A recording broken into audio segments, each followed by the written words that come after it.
जय हिंद दोस्तों। आज की इस वीडियो में हम कुछ बड़े ही इंपॉर्टेंट टॉपिक्स हैं जिनको डिस्कस करने वाले हैं, जैसे कि हमारी काइनेटिक एनर्जी। जब हमारा कोई भी ऑब्जेक्ट है वो रोटेशन मोशन कर रहा हो, उस कंडीशन के अंदर उसकी काइनेटिक एनर्जी क्या होगी। जब हमारा ऑब्जेक्ट है वो रोटेशन प्लस ट्रांजेक्शन दोनों तरह के मोशन कर रहा हो, उस कंडीशन में हमारी जो काइनेटिक एनर्जी है वो क्या होगी। उसके बाद में हम स्टडी करेंगे कि रोटेशन मोशन के अंदर किसी भी ऑब्जेक्ट के द्वारा जो वर्क डन है वो किसके बराबर होता है। रोटेशन मोशन के अंदर हमारा जो ऑब्जेक्ट है उसका पावर है वो किसके बराबर होता है। उसके बाद में हम स्टडी करेंगे कि रोटेशन मोशन के अंदर जो वर्क एनर्जी थ्योरम है वो हमें क्या बताती है। और लास्ट में हम स्टडी करेंगे हमारा जो एंगुलर मोमेंटम कंजर्वेशन का जो थ्योरम है उसको। तो आज की वीडियो में लास्ट तक बने रहिएगा, क्योंकि हमें आज की वीडियो में काफ़ी कुछ नया सीखने को मिलेगा। तो चलिए शुरू करते हैं। दोस्तों, अगर कोई भी ऑब्जेक्ट है रोटेशन मोशन कर रहा है, तो रोटेशन मोशन करते समय उसकी जो काइनेटिक एनर्जी होगी उसको हम क्या बोलेंगे, रोटेशनल काइनेटिक एनर्जी कहेंगे। ठीक है। तो मान लेते हैं हमारे पास में कोई एक ऑब्जेक्ट है जो किसी एक्सिस के अबाउट क्या कर रहा है, रोटेशन कर रहा है। किस एंगुलर वेलोसिटी के साथ, ओमेगा एंगुलर वेलोसिटी के साथ। तो यहाँ पर इसकी काइनेटिक एनर्जी है वो किसके बराबर होगी, अभी फाइंड करना इसको हम सीख लेते हैं। ठीक है। मान लेते हैं हमारा जो ऑब्जेक्ट है उसका मास कितना है, कैपिटल एम है। ठीक है। अब कोई भी ऑब्जेक्ट है वो छोटे छोटे पार्टिकल से मिलकर बना होता है। तो मान लेते हैं हमारा जो ये एम मास का ऑब्जेक्ट है ये छोटे छोटे पार्टिकल यानी कि M1, ये अपना M2, इसी प्रकार से ये अपना M3, यहाँ पर M4, इसी प्रकार से ये Mn, इन पार्टिकल से मिलकर बना है। और इन सभी पार्टिकल की हमारा जो रोटेशन एक्सिस है उससे परपेंडिकुलर दूरी कितनी है, तो उसको मैं रिप्रेजेंट करता हूँ। ये वाली है अपना R1, ये वाली जो है अपना R2, ये वाली जो है R3, इसी प्रकार से ये वाली जो है अपना R4, और जो nवा पार्टिकल है उसके लिए हम रिप्रेजेंट करते हैं Rn से। ठीक है। तो सबसे पहले हम देखते हैं कि हमारा जो ऑब्जेक्ट M1 है उसकी काइनेटिक एनर्जी क्या है। ठीक है। बाद में बाकी पार्टिकल्स हैं उनके लिए देखेंगे। तो काइनेटिक एनर्जी होता क्या है, हमने पढ़ा है काइनेटिक एनर्जी होता है हाफ एम वी स्केयर। ठीक है। परंतु यहाँ क्वेश्चन में हमें क्या दे रखा है, इस प्रॉब्लम में हमें दे रखा है कि हमारा जो ऑब्जेक्ट है वो किसी एंगुलर वेलोसिटी के साथ मूव कर रहा है। ठीक है। तो हमें यहाँ पर जो लीनियर वेलोसिटी है उसको कन्वर्ट करना पड़ेगा किसमें, एंगुलर वेलोसिटी में। तो हम जानते हैं कि v है वो किसके बराबर होता है, ओमेगा आर के बराबर होता है। तो यहाँ पर एक चीज़ तो आपको कंफर्म है कि जितने भी यहाँ पार्टिकल है M1, M2, M3, M4, ये सारे के सारे क्या है कि ओमेगा एंगुलर वेलोसिटी के साथ ही मूव करेंगे। परंतु आर की वैल्यू है वो सभी के लिए अलग अलग है। तो यहाँ पर M1 के लिए जरा बताइए V1 की वैल्यू क्या होगी। तो देखिए यहाँ पर M1 पार्टिकल है उसकी वेलोसिटी मान लेते हैं V1 है, और ये V1 है वो किसके बराबर होगा, आप कहोगे एंगुलर वेलोसिटी वो तो इक्वल रहेगी, बस आर की वैल्यू है वो अलग रहेगी। तो आर क्या है यहाँ पर, R1 के बराबर। ठीक है ना। तो यहाँ M1 पार्टिकल के लिए जो काइनेटिक एनर्जी आएगी वो किसके बराबर आएगी, आप कहेंगे हाफ M1, फिर साथ में क्या आएगा, ओमेगा स्केयर R1 स्केयर। ठीक है। इसको हम बोल देते हैं इक्वेशन 1। इसी प्रकार से अगर हम बात करें हमारा जो M2 पार्टिकल है उसके लिए काइनेटिक एनर्जी क्या होगी, तो आप कहोगे भाई M2 पार्टिकल है उसके लिए काइनेटिक एनर्जी हो जाएगी हाफ, और उसका मास कितना है, आप कहोगे M2। एंगुलर वेलोसिटी क्या होगी, आप कहोगे ओमेगा स्केयर, और यहाँ पर जो रोटेशन एक्सिस से दूरी कितनी है, आप कहोगे R2 स्केयर है, तो इसको मैं R2 बोल देता हूँ। इसको बोल देते हैं इक्वेशन 2। इसी प्रकार से हमारा जो nवा पार्टिकल है यानी कि Mn है उसके लिए काइनेटिक एनर्जी किसके बराबर होगी, तो आप कहेंगे काइनेटिक एनर्जी हमारी आ जाएगी हाफ Mn ओमेगा स्केयर साथ में Rn स्केयर। इसको मैं इक्वेशन n से डिनोट कर देता हूँ। ठीक है। अगर इन सभी इक्वेशनों को अगर हम आपस में ऐड कर दें तो हमारा जो ये पूरा सिस्टम है उसकी काइनेटिक एनर्जी आ जाएगी। तो हमारा जो पूरा सिस्टम उसकी काइनेटिक एनर्जी किसके बराबर हो जाएगी, तो पूरे सिस्टम का मास कितना है, आप कहोगे कैपिटल एम है। तो इस कैपिटल एम वाला जो ऑब्जेक्ट है उसकी काइनेटिक एनर्जी किसके बराबर होगी, तो ये बराबर आ जाएगी अपना हाफ, सभी को ऐड कीजिए जरा, half M1 omega square R1 square plus half M2 omega square R2 square. इसी प्रकार से हम देखेंगे nवा पार्टिकल उसके लिए क्या आ जाएगा, half Mn omega square Rn square. ठीक है। यहाँ पर जो कॉमन आता है उसको कॉमन लेते हैं, तो क्या आ जाएगी काइनेटिक एनर्जी, आप कहोगे देखो हाफ भी कॉमन आ रहा है। ठीक है। अपना ओमेगा स्केयर भी कॉमन आ रहा है, बच क्या रहा है, आप कहोगे M1 R1 square plus M2 R2 square. इसी प्रकार से हमारा आ रहा है Mn Rn स्केयर के बराबर। ठीक है। तो यहाँ को इसे हम कोई जनरल फॉर्म में लिख सकते हैं, तो आप कहोगे बिल्कुल लिख सकते हो। देखिए यहाँ पर क्या मैं इस वाली जो टर्म है उसका कुछ ऐसा लिख सकता हूँ, summation of i equals to 1 to n, यहाँ Mi Ri स्केयर लिख सकते हैं ना इसको, तो लिख सकते हैं। तो जरा इसको लिखिए अपना। और ये वाली टर्म है वो किसके बराबर होती है, ये वाली टर्म होती है अपनी बराबर मोमेंट ऑफ इनर्शिया के बराबर। ठीक है। अगर आपको मोमेंट ऑफ इनर्शिया के बारे में नहीं जानकारी है तो प्रीवियस वीडियो आपको जरूर देखनी चाहिए, जहाँ हमने मोमेंट ऑफ इनर्शिया को डिटेल में स्टडी किया है और डिफरेंट टाइप के जो ऑब्जेक्ट्स हैं उनका मोमेंट ऑफ इनर्शिया क्या रहता है। ठीक है, तो ये वाली सारी टर्म है वो किसके बराबर आ जाएगी, अपना आई के बराबर आ जाएगी। तो अपना आई ओमेगा स्क्वायर। तो देखिए कोई भी अगर रिजिड बॉडी है वो रोटेशन मोशन कर रही है तो उसका जो मोमेंट ऑफ इनर्शिया है वो किसके बराबर आ जाएगा, हाफ आई ओमेगा स्क्वायर के बराबर आ जाएगा। इसको हम एक क्वेश्चन लेकर समझेंगे तो आपके डाउट्स और अच्छे से क्लियर हो जाएंगे। ठीक है, तो मान लेते हैं हमारा कोई भी एक ऑब्जेक्ट है। ऑब्जेक्ट कैसा है, कोई भी एक सॉलिड स्फीयर है, ये कोई एक सॉलिड स्फीयर है। ठीक है, जिसकी रेडियस कितनी दे रखी है, आपको कैपिटल आर दे रखी है, और इस सॉलिड स्फीयर का जो मास दे रखा है वो कितना है, कैपिटल एम है। और कोई भी एक रोटेशन एक्सिस है यहाँ से, जो कि हमारा जो सॉलिड स्फीयर है उसके सेंटर से कितनी दूरी पर है, ये 2r दूरी पर मौजूद है। तो इस रोटेशन एक्सिस के अबाउट हमारी जो ये सॉलिड स्फीयर है, सॉलिड स्फीयर है, इसका काइनेटिक एनर्जी है वो कितना होगा, बताओ जरा। तो हम जानते हैं काइनेटिक एनर्जी है वो किसके बराबर होता है, हाफ आई ओमेगा स्क्वायर। अब सॉलिड स्फीयर का मोमेंट ऑफ इनर्शिया क्या होता है, तो हम जानते हैं कि कोई भी सॉलिड स्फीयर है उसके सेंटर ऑफ मास से जो पास होने वाली एक्सिस है उसके अबाउट है वो मोमेंट ऑफ इनर्शिया कितना होता है, आप कहोगे 2/5 mr² के बराबर। ठीक है, परंतु यहाँ पर रोटेशन एक्सिस है वो सेंटर ऑफ मास से तो पास हो नहीं रहा, तो यहाँ पर हम लगाएंगे पैरेलल एक्सिस थ्योरम। और पैरेलल एक्सिस थ्योरम आपको क्या बताती है कि आई है, यानी कि इसके अबाउट जो मोमेंट ऑफ इनर्शिया, मैं इसको आई से डिनोट करता हूँ, आई है वो बराबर किसके होता है, I C plus M D square के, जहाँ डी क्या है, रोटेशन एक्सिस से हमारा जो ऑब्जेक्ट का सेंटर ऑफ मास है उसके बीच की डिस्टेंस को डिनोट करता है। तो यहाँ वैल्यू पुट करेंगे तो अपने पास में क्या आ जाएगा, इनका मोमेंट ऑफ इनर्शिया आ जाएगा। तो इसकी वैल्यू रखिए जरा, M R square plus M, यहाँ डी की वैल्यू कितनी है, आप कहोगे 2r है तो 2r² हो जाएगा, ये वैल्यू अपने बराबर आ जाएगी 2/5 mr² प्लस 4 mr²। ठीक है, तो यहाँ से जो कॉमन आता है उसको कॉमन लेते हैं, क्या कॉमन आ रहा है, 2mr² कॉमन आ गया तो 1/5 प्लस 2। तो यहाँ से 5 को 2 से मल्टीप्लाई करेंगे 10 और 1 11, यानी कि 22 mr²/5 आ गया। तो मोमेंट ऑफ इनर्शिया तो अपने पास में आ गया। इस मोमेंट ऑफ इनर्शिया की वैल्यू ऊपर रखेंगे यहाँ पर, तो अपने पास में काइनेटिक एनर्जी है वो कितनी आ जाएगी, 1/2 22/5 mr² और साथ में आ जाएगा ओमेगा स्क्वायर। तो ये हमारी आ गई किसी सॉलिड स्फीयर के लिए जो इसकी काइनेटिक एनर्जी। दोस्तों नेक्स्ट हम देखते हैं कि जब हमारा कोई रिजिड बॉडी है वो रोटेशन और ट्रांजैक्शनल दोनों मोशन कर रहा हो तो उस समय हमारा जो ऑब्जेक्ट की जो काइनेटिक एनर्जी है वो क्या होगी। तो मान लेते हैं कोई एक ऑब्जेक्ट है जिसका मास है कैपिटल एम, और ये ऑब्जेक्ट किसी रोटेशन एक्सिस के अबाउट रोटेशन मोशन कर रहा है, किस एंगुलर वेलोसिटी के साथ, मान लेते हैं ओमेगा एंगुलर वेलोसिटी के साथ। इसके अलावा क्या है, हमारा जो ऑब्जेक्ट है वो किसी वेलोसिटी के साथ आगे की तरफ ट्रांजैक्शनल मोशन भी कर रहा है, ये VCM उसकी सेंटर ऑफ मास की वेलोसिटी है। अब दोस्तों हम जानते हैं कि कोई भी रिजिड बॉडी है वो छोटे छोटे पार्टिकल से मिलकर बनी होगी, तो मान लेते हैं हमारी जो रिजिड बॉडी है वो सेम छोटे छोटे पार्टिकल से मिलकर बनी है। ठीक है, तो ये पार्टिकल है जिनको मैं M1 M2 M3 और इसी प्रकार से M4 M5 और Mn से डिनोट कर देता हूँ, जिनकी हमारे जो रोटेशन एक्सिस है उससे जो दूरी है उसको मैं रिप्रेजेंट करता हूँ अपना R1, इसी प्रकार से इसको मैं R2, इसी प्रकार से इसको मैं R3, और ये हमारा N1 जो पार्टिकल उसको मैं Rn से डिनोट करता हूँ। तो दोस्तों एक बार हम M1 पार्टिकल है उसका मोशन किस तरह से हो रहा है उसको हम देखते हैं, फिर बाकी सभी पार्टिकल का उसी के अकॉर्डिंग मोशन देख लेंगे। तो देखिए हमारा ये M1 पार्टिकल है वो किसी रोटेशन एक्सिस, ये वाला है रोटेशन एक्सिस, उसके अबाउट है हमारा ये रोटेशन मोशन कर रहा है।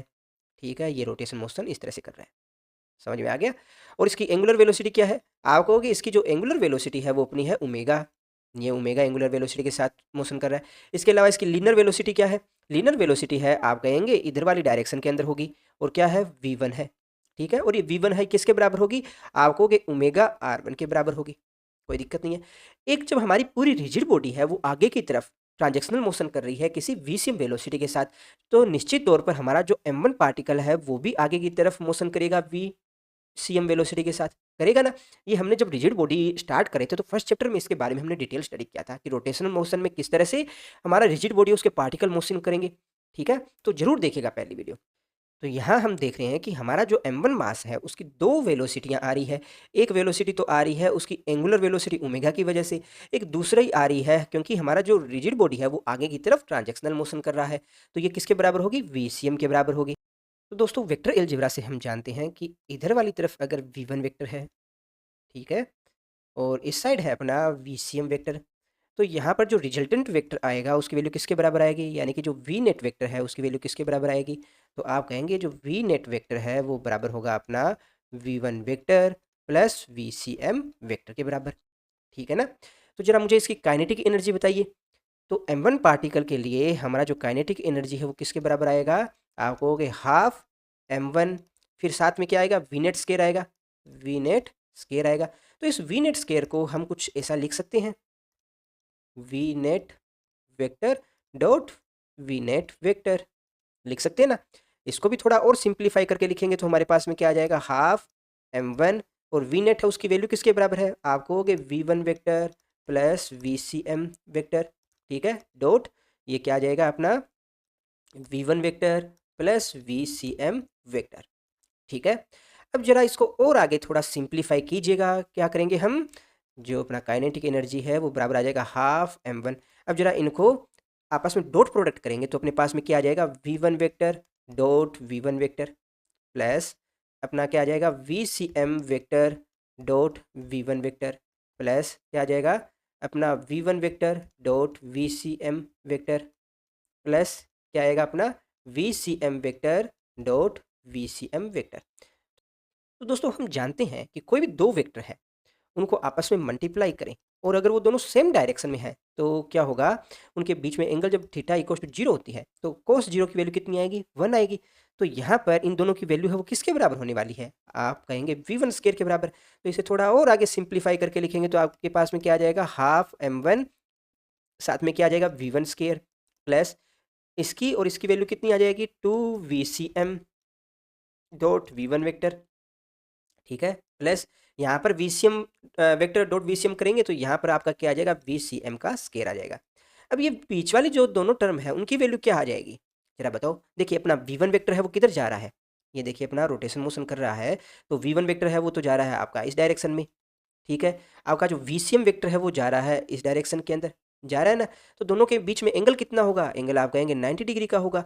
तो 90 डिग्री का है तो कोस 90 की वैल्यू कितनी आती है, आप कहोगे जीरो आएगी। तो जीरो आएगी तो ये वाली जो टर्म है उसकी वैल्यू तो हो जाएगी जीरो, हो जाएगी ना जीरो।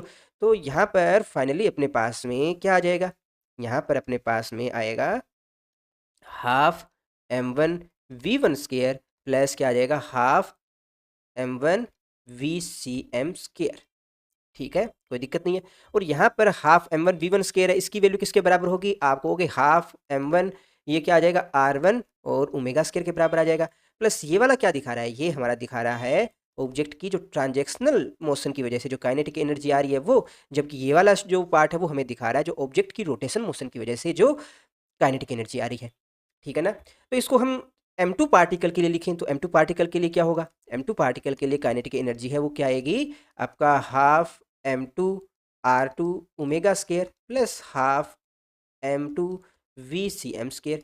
इसी प्रकार से कोई nth पार्टिकल के लिखे और सभी को ऐड करेंगे तो ऐड करोगे तो आपके पास जो नेट काइनेटिक एनर्जी आएगी वो किसके बराबर आएगी, आप कहोगे हाफ, अब सभी को ऐड करोगे तो यहाँ पर क्या आएगा, summation of i equals to 1 to n अपना आ जाएगा, कितना आ जाएगा mi ri, ठीक है, और साथ में क्या आएगा, ओमेगा स्केयर आएगा, ओमेगा स्केयर प्लस यहाँ पर क्या आ जाएगा हाफ, यहाँ पर आ जाएगा mi, ठीक है, mi आएगा ना, क्योंकि m1 plus m2 plus m3 सभी को जोड़ोगे तो mi आ जाएगा, या फिर आप इसको डायरेक्ट कैपिटल M में लिख दीजिए, कहानी खत्म करो उसको, और vcm स्केयर।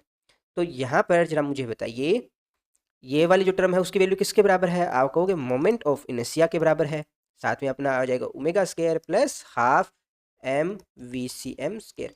तो एक बड़ा ही इंपॉर्टेंट रिजल्ट अपने पास में आया है कि जब भी हमारा कोई भी ऑब्जेक्ट है वो रोटेशन प्लस ट्रांजैक्शन दोनों मोशन कर रहा है। देखिए हमारे पास में कोई ऑब्जेक्ट है जो कि जिसका सेंटर ऑफ मास है किसी वीसीएम वेलोसिटी के साथ आगे की तरफ जा रहा है तथा किसी एंगुलर वेलोसिटी के साथ ये रोटेशन भी कर रहा है, ठीक है। तो यहाँ पर इसकी जो काइनेटिक एनर्जी है वो किसके बराबर आएगी, हमारा जो ऑब्जेक्ट है उसकी रोटेशन की वजह से जो काइनेटिक एनर्जी आ रही है, रोटेशन की वजह से कितनी काइनेटिक एनर्जी आ रही है, half I omega square plus उसकी जो ट्रांजैक्शनल मोशन की वजह से जो काइनेटिक एनर्जी आ रही है, और ट्रांजैक्शन मोशन की वजह से कितनी काइनेटिक एनर्जी होती है, आप कहोगे half M V square, half M V C M square, तो उन दोनों के एड के बराबर आएगी, ठीक है। तो बड़ा ही इंपॉर्टेंट रिजल्ट है, आपको हमेशा याद रखनी है उसको। दोस्तों इसके ऊपर एक क्वेश्चन करते हैं ताकि इस कंसेप्ट को आप और अच्छे से समझ पाएं। मान लेते हैं हमारे पास में कोई दो डिस्क है। इन डिस्क का जो मास है वो दे रखा है हमें कैपिटल एम और रेडियस दे रखी है कैपिटल आर। ठीक है, ये दूसरी डिस्क है उसका भी मास कैपिटल एम और रेडियस आर है। ये दोनों डिस्क है किसी हल्की छड़ के साथ जुड़ी है और ये जो छड़ है, छड़ की जो लंबाई है वो आपको दे रखी है 2r। ठीक है ना, ये भी 2r लंबाई की छड़ है। क्वेश्चन में हमें दिया गया है कि इस डिस्क और ये जो रोड है, दोनों का जो ये कॉम्बिनेशन है, इसको हम क्या है किसी रोटेशन एक्सिस, ये रोटेशन एक्सिस है, इसके अबाउट घुमाते हैं। और किस एंगुलर वेलोसिटी के साथ घुमाते हो आप? ओमेगा एंगुलर वेलोसिटी के साथ घुमाते हैं इसको। ठीक है, इसके अलावा क्वेश्चन में हमें कहा गया है कि जो डिस्क है और जो अपना रोड है, दोनों जहां अपने कनेक्ट कर रही हैं, तो उस पॉइंट के ऊपर पहली जो डिस्क यानी कि जो डिस्क ए है, उसमें ये वाला जो कॉन्टेक्ट पॉइंट है, यहाँ पर क्या है, फ्रिक्शन लग रहा है। ठीक है, जबकि यहाँ पे जो दूसरी डिस्क यानी कि जो डिस्क बी है, उसमें दोनों का जो कॉन्टेक्ट हो रहा है, जो अपना रोड और जो डिस्क का, तो वहाँ पर अपना फ्रिक्शनलेस है, यानी कि किसी तरह का घर्षण बल है वो नहीं लग रहा है। तो उस कंडीशन के अंदर हमारा जो जो डिस्क ए और जो डिस्क बी है, उनकी जो काइनेटिक एनर्जी क्या है वो बताइए। ये हमें क्वेश्चन में पूछा गया है। तो किस तरह से फाइंड करेंगे, देख लेते हैं इसको। दोस्तों सबसे पहले तो ये देखते हैं कि यहाँ पर हमारी जो दोनों डिस्क हैं उनका मोशन है वो किस तरह से हो रहा है। तो मान लेते हैं किसी समय हमारी जो डिस्क है वो मोशन करते हुए यहाँ आ जाती है। तो यहाँ आएगी तो किसी समय जो डिस्क की ये जो राड है वो यहाँ पर होगी और डिस्क है वो अपनी कुछ यहाँ पर होगी। ठीक है ना, तो इस डिस्क पर कोई एक पॉइंट ए है, पॉइंट ए है, वो रोटेट करके यहाँ पर आ जाएगा, आएगा ना। तो यहाँ से जो इसकी स्टार्टिंग यानी टी इक्वल्स टू 0 पर पोजीशन और टी इक्वल्स टू यहाँ पर मान लीजिए किसी टी1 समय के ऊपर जब यहाँ आ रहा है, तो उसका मोशन कौन सा होगा? एक तो आप कहेंगे कि भाई इस डायरेक्शन में मोशन हो रहा है, हो रहा है ना। तो ये वाला जो मोशन ये आपको क्या दिखा रहा है? ये इसका दिखा रहा है ट्रांजैक्शनल मोशन। ठीक है ना, जो कि हमारा जो ए और बी दोनों में ही होगा। ठीक है, इसके अलावा यहाँ कोई और मोशन है क्या? तो यहाँ पर एक मोशन और लग रहा है और वो कौन सा है? तो देखिए यहाँ पर जो अपना रोड है और जो डिस्क जहाँ पर आपस में कॉन्टेक्ट में आ रहे हैं, वहाँ पर एक डिस्क में तो लग रहा है फ्रिक्शन फोर्स और एक दूसरे में फ्रिक्शन फोर्स नहीं लग रहा है। तो जहाँ फ्रिक्शन फोर्स लगेगा वहाँ क्या होगा? वहाँ पर ये डिस्क है, तो उस फ्रिक्शन फोर्स की वजह से एक एंगुलर वेलोसिटी ओमेगा के साथ इस डायरेक्शन में और मूव करेगी। तो यहाँ पर किसी समय जब हमारी ये डिस्क है नीचे आ जाएगी, उस समय क्या होगा? हमारा जो ए ऑब्जेक्ट है वो भी आगे की तरफ मोशन करते हुए यहाँ पर आ जाएगा, यहाँ पर। ठीक है, और किस एंगुलर वेलोसिटी के साथ? ओमेगा के साथ। ये कब होगा? जब हमारा डिस्क है और जो अपना रोड है दोनों के बीच में फ्रिक्शन फोर्स लग रहा है। परंतु जब फ्रिक्शन फोर्स नहीं लगेगा उस कंडीशन में क्या होगा? उस कंडीशन के अंदर ये डिस्क है नॉर्मल अपनी सिर्फ पोजीशन चेंज कर रही है, यानी कि बिल्कुल फिक्स है। देखो फ्रिक्शनलेस का मतलब क्या होगा? फ्रिक्शनलेस का मतलब है कोई चीज़ उसको घुमा नहीं रही है, तो फिक्स है। तो ये रोड पर जो पॉइंट ए है, पहले अगर यहाँ पर था तो बाद में भी वो क्या यहीं पे रहेगा, वो चेंज नहीं होगा। जबकि यहाँ पर जो ए डिस्क है उसमें पॉइंट ए है वो अपनी पोजीशन है वो चेंज करता रहेगा। तो जो हमारी डिस्क ए है उसके लिए काइनेटिक एनर्जी है वो किसके बराबर होगी? ये हमारा रोटेशनल मोशन और ट्रांजैक्शनल मोशन दोनों की वजह से होगी। तो जरा बताइए, half M V square plus half I omega square. ठीक है ना, तो हाफ एम, अब v की वैल्यू क्या है? इस v की वैल्यू किसके बराबर होगी? तो आप कहोगे v है वो बराबर होता है ओमेगा आर के। ओमेगा तो अपना इसका एंगुलर वेलोसिटी हो गया, क्योंकि इस डायरेक्शन में एंगुलर वेलोसिटी कितनी है? इस डायरेक्शन में जो एंगुलर वेलोसिटी है वो है अपना ओमेगा। और दूसरा जो r है, r किसके बराबर होगा? r अपना ये वाला होगा जो कि किसके बराबर है? 2r के बराबर है ना। तो v की वैल्यू है ओमेगा 2r के बराबर आ गई। तो यहाँ पर 2r ओमेगा और उसका स्केयर के बराबर आ गया, प्लस यहाँ पर अपना हाफ आई। अब मोमेंट ऑफ इनर्शिया है वो किसके बराबर होगा? तो डिस्क है वो अपने एक्सिस के अबाउट ही तो रोटेट कर रही है, तो moment of inertia of a disc कितना आ जाएगा? एम आर स्केयर बाई 2 और साथ में आ जाएगा अपना ओमेगा स्केयर। इसको थोड़ा सा और सिंप्लीफाई करके लिखेंगे, जो कॉमन आता है उसको ले लेते हैं। तो आप क्या कहोगे? हाफ एम, देखिए यहाँ पर आ जाएगा 4r square omega square, plus यहाँ पर क्या आ जाएगा? हाफ, और ये 2 से मल्टीप्लाई होगा 1/4, यहाँ पर M R square omega square. ठीक है, तो M R square omega square ये कॉमन आ जाएगा, जो करता है उसको काटेंगे तो यहाँ बचेगा 2। तो फाइनली अपने पास में आ जाएगा M R square omega square, और यहाँ पर 8/9/4। ठीक है, तो ये अपनी फाइनल वैल्यू आ गई। अब डिस्क बी के लिए बात करें तो डिस्क बी के लिए सिर्फ क्या कौन सा मोशन होगा? ट्रांजैक्शनल मोशन होगा, रोटेशन मोशन तो होगा नहीं, क्योंकि पॉइंट ए है वो कहीं भी किसी भी डायरेक्शन में रोटेट कर नहीं रही है। तो इसके लिए ओमेगा की वैल्यू 0 होगी। तो काइनेटिक एनर्जी है वो किसके बराबर आएगा? आप कहोगे half M V square plus half I omega square, तो ये वाली टर्म है उसकी वैल्यू तो 0 हो जाएगी, तो इसको तो हम हटा देते हैं। अब सिर्फ हाफ एम वी स्केयर है, तो हाफ एम वी स्केयर की वैल्यू किसके बराबर आ जाएगी, हाफ एम, और वी किसके बराबर होगा, देखिए वेलोसिटी कौन सी डायरेक्शन में है, इस डायरेक्शन में, और वी है उस किसके बराबर होगा, ओमेगा आर के बराबर होगा, और आर किसके बराबर होगा, तो देखिए ये वाला ही तो रोटेशन एक्सिस है इसका, तो आर है वो 2r के बराबर होगा, तो ये वाली वैल्यू आ जाएगी 2r ओमेगा उसका स्केयर, तो ये आ जाएगा हाफ एम, ठीक है, 4r स्केयर ओमेगा स्केयर, ठीक है। तो इसको थोड़ा और सिंप्लीफाई कीजिएगा, 2 से 4 को कट करेंगे तो 2 आएगा, तो ये आ जाएगा 2mr स्केयर ओमेगा स्केयर, ये आ गई डिस्क बी के लिए काइनेटिक एनर्जी, ठीक है। तो इस क्वेश्चन में किसी भी स्टूडेंट को डाउट हो तो आप कमेंट बॉक्स में पूछ सकते हो। नेक्स्ट हम स्टडी करते हैं कि किसी भी रोटेशन मोशन के अंदर हमारा जो ऑब्जेक्ट है उसके द्वारा वर्क डन है वो कितना होता है। तो मान लेते हैं ये हमारा कोई एक रिजिड बॉडी है जो कि रोटेशन मोशन कर रही है किसी रोटेशन एक्सिस के अबाउट, ठीक है, और इसका जो एंगुलर वेलोसिटी है वो है अपना ओमेगा, और जो एंगुलर एक्सीलरेशन है वो है एल्फा। जब हमारी ये रिजिड बॉडी है किसी एंगुलर एक्सीलरेशन एल्फा से मूव कर रही है, तो इसके सारे जो पार्टिकल होंगे वो भी सेम इसी एक्सीलरेशन से मूव करेंगे, करेंगे ना। तो मान लेते हैं हमारा कोई एक m1 पार्टिकल है, वो भी सेम एंगुलर वेलोसिटी ओमेगा और एंगुलर एक्सीलरेशन एल्फा के साथ रोटेशन कर रहा है, जिसकी हमारा रोटेशन एक्सिस है उससे जो परपेंडिकुलर दूरी है वो मैं मान लेता हूँ r1 है, ठीक है ना। अब हमने अपनी लास्ट क्लासेज के अंदर पढ़ा है कि जो अपना वर्क डन है वो किसके बराबर होता है, वर्क डन बराबर होता है अप्लाइड फोर्स एंड डिस्प्लेसमेंट, यही होता है, ठीक है। और जो अपना फोर्स होता है वो किसके बराबर होता है, आप कहोगे एम ए के बराबर होता है, और जो ए यानी कि जो अपना लीनियर एक्सीलरेशन है वो किसके बराबर होता है, अपना एल्फा आर के बराबर होता है ना, जहाँ आर क्या है, रोटेशन एक्सिस से जो परपेंडिकुलर दूरी है, ठीक है। और यहाँ पर एस क्या है, एस अपना डिस्प्लेसमेंट है। तो मान लेते हैं हमारा जब ऑब्जेक्ट है वो रोटेशन मोशन करेगा, तो किसी समय पर ये हमारा जो m1 है वो रोटेट करते हुए एक नई पोजीशन पर आ जाता है यहाँ पर, ठीक है, यहाँ पर आ जाता है। तो यहाँ पर किसी समय t के अंदर हमारा जो ऑब्जेक्ट है उसने डिस्प्लेसमेंट कितना लिया, आप कहोगे डी थीटा है इसने डिस्प्लेसमेंट लिया, ठीक है, और ये वाला है एस या डी एस से आप डिनोट कर दीजिए, ठीक है। तो डी एस और डी थीटा में रिलेशन क्या है वो जरा बताइए मुझे। तो आप कहोगे जो कोण है वो किसके बराबर होता है, चाप यानी कि आर्क बाय रेडियस, इसी के बराबर होता है।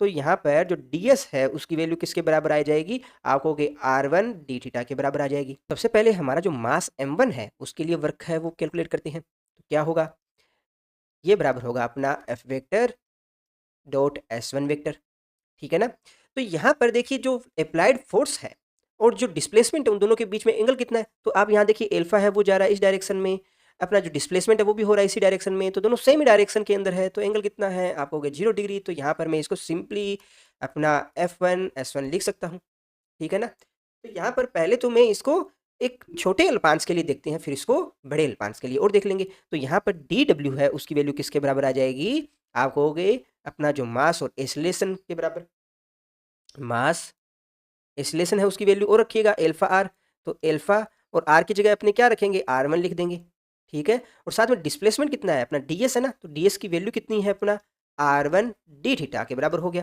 तो यहाँ पर जो dw है ये किसके लिए है, m1 मास के लिए, तो मैं इसको dw1 लिख देता हूँ, ठीक है ना। तो ये किसके बराबर हो जाएगा अपना m1, ये m1 साथ में क्या आ जाएगा r1 स्केयर फिर एल्फा d थीटा आ जाएगा, कोई दिक्कत नहीं है।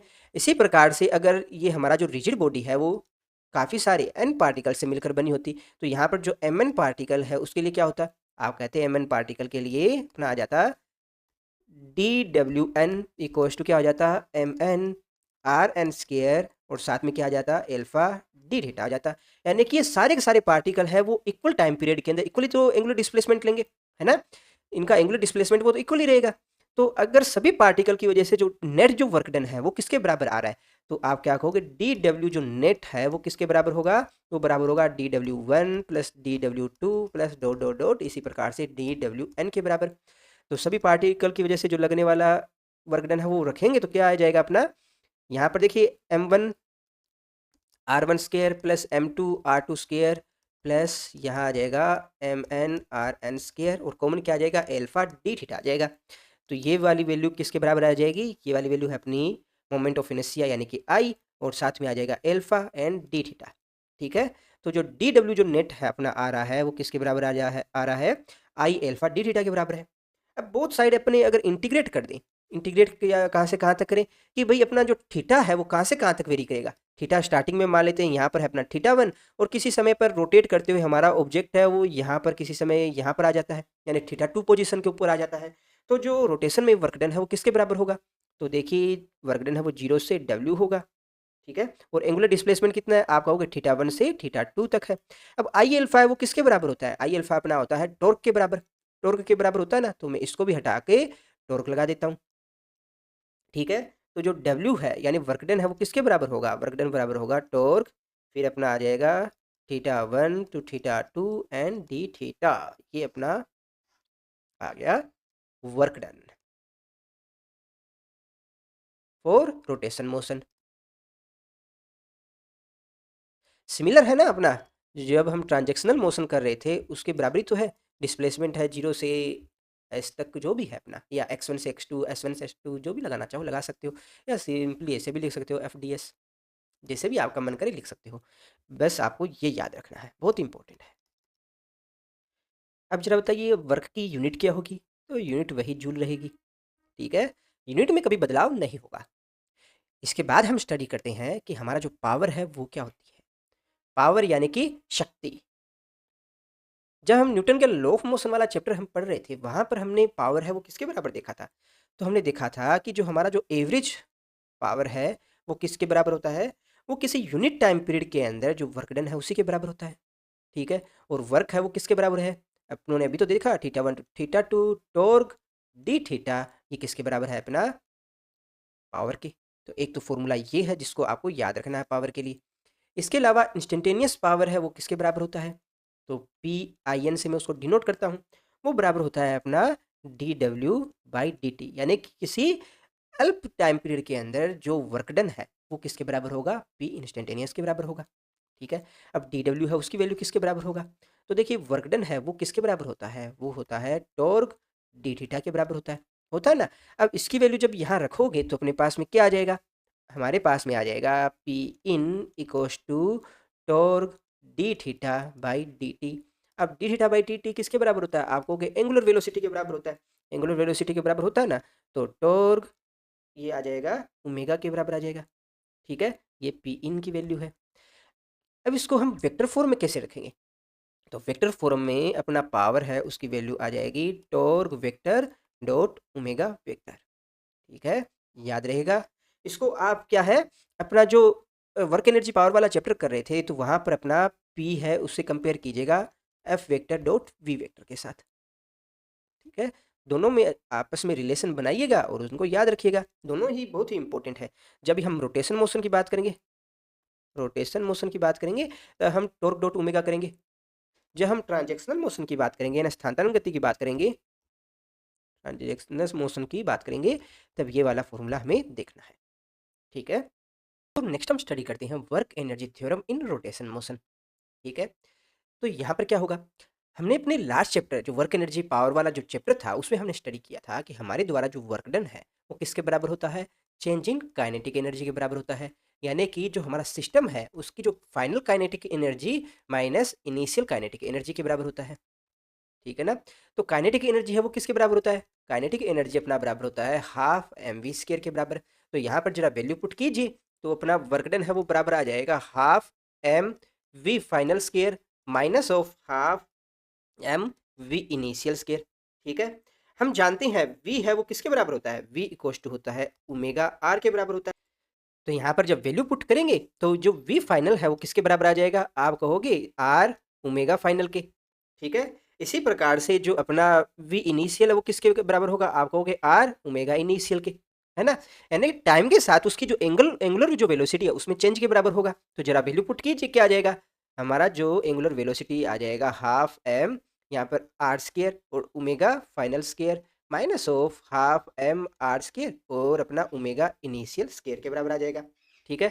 तो हम जानते हैं एम आर स्केयर है वो किसके बराबर होता है, आप कहोगे मोमेंट ऑफ इनर्शिया के बराबर होता है। तो यहाँ से हमारा जो वर्क डन है वो किसके बराबर आ जाएगा, हाफ आई फिर omega final square minus of half I अपना ओमेगा इनिशियल स्केयर। यानी कि यहाँ पर जो काइनेटिक एनर्जी है रोटेशन मोशन के अंदर, तो फाइनल काइनेटिक एनर्जी माइनस जो इनिशियल काइनेटिक एनर्जी जो कि रोटेशन मोशन में आ रही है वही आएगा। और जो अपना वर्क डन है वो किसके बराबर होता है? वर्क डन अभी तो पढ़ा अपनों ने, टॉर्क और साथ में आएगा डी थीटा। और थीटा कहाँ से कहाँ तक वेरी कर रहा है? Theta 1 to theta 2। तो ये अपने पास में वर्क एनर्जी थ्योरम है वो आ जाती है इसके अंदर, हमारा जो रोटेशन मोशन है उसके अंदर। ठीक है, इससे रिलेटेड कुछ प्रॉब्लम्स हैं उनको सोल्व करते हैं ताकि ये कंसेप्ट है और अच्छे से आपको सीख पाओ। हमारा जो नेक्स्ट क्वेश्चन है उसमें हमें दे रखा है कि कोई एक रोड है जिसका मास है वो तो कैपिटल एम है और उस रोड की लेंथ है एल। ठीक है, इस रोड के दो सिरे हैं, एक सिरा है अपना बी और एक सिरा है अपना ए। इस रोड को हमने किसी ग्राउंड पे रखा है। ठीक है, और ग्राउंड और जो रोड के मध्य जो फ्रिक्शन फोर्स है वो इस प्रकार से यहाँ वर्क कर रहा है कि यहाँ पर रोड और ग्राउंड के मध्य जो फिसलन है वो ना हो। ठीक है, अब इस रोड को हल्का सा अपने अगर विक्षेपित करें, यहाँ से हल्का सा इसको विक्षेपित करें, तो रोड है वो आगे की तरफ रोटेशन करेगी इस तरह से। ठीक है, इस तरह से रोटेशन करेगी और एक समय ऐसा आएगा जब रोड है अपनी मूव करते हुए यहाँ ग्राउंड पर नीचे गिर जाएगी। ठीक है, तो हमसे क्वेश्चन में पूछा गया है, जब ये रोड है उसको हल्का सा आगे विक्षेपित करने पर जब रोड अपने यहाँ नीचे गिर जाती है, तो उस समय पर उसका जो एंगुलर वेलोसिटी ओमेगा और जो इसकी लीनियर वेलोसिटी वी, इन दोनों की वैल्यू क्या है वो हमें फाइंड करनी है। ठीक है, तो किस तरह से इस प्रॉब्लम को सोल्व करोगे? अभी देखिए, इसमें अपना वर्क एनर्जी थ्योरम है उसको लगाकर इस प्रॉब्लम को सोल्व करते हैं।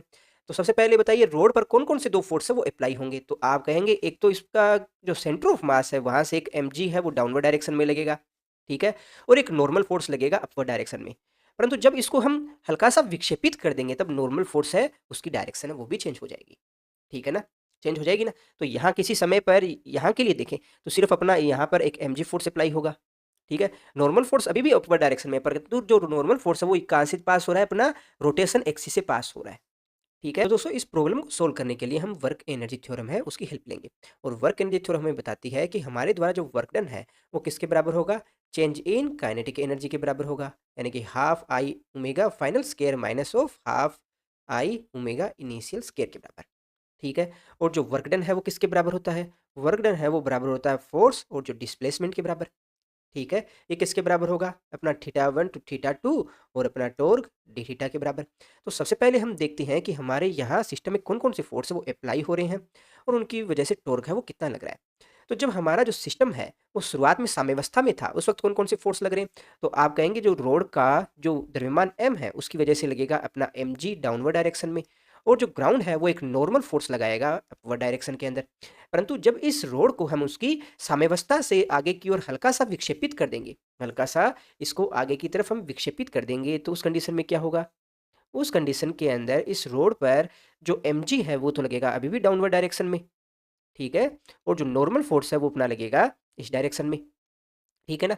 तो आप ज़रा बताइए यहाँ पर टॉर्क कौन-कौन सी फोर्स की वज़ह से लग रहा है? तो टॉर्क तो नॉर्मल फोर्स और mg दोनों की वज़ह से लगेगा, परंतु यहाँ जो नॉर्मल फोर्स है वो हमारा लग रहा है जो अपना रोटेशन एक्सिस है उसी के ऊपर। तो उसी वजह से जो नॉर्मल फोर्स के लिए जो टॉर्क है उसकी वैल्यू 0 आएगी। क्यों? क्योंकि अपना रोटेशन एक्सिस से परपेंडिकुलर दूरी है वो तो 0 है। तो नॉर्मल फोर्स की वजह से टॉर्क है वो तो आएगा 0। तो सिर्फ टॉर्क कौन-सा फोर्स लगा रहा है? यहाँ पर mg लगा रहा है। हमारा जो रोड है, रोड पर जो वर्क डन हो रहा है वो सिर्फ mg फोर्स की वजह से ही हो रहा है। ठीक है ना?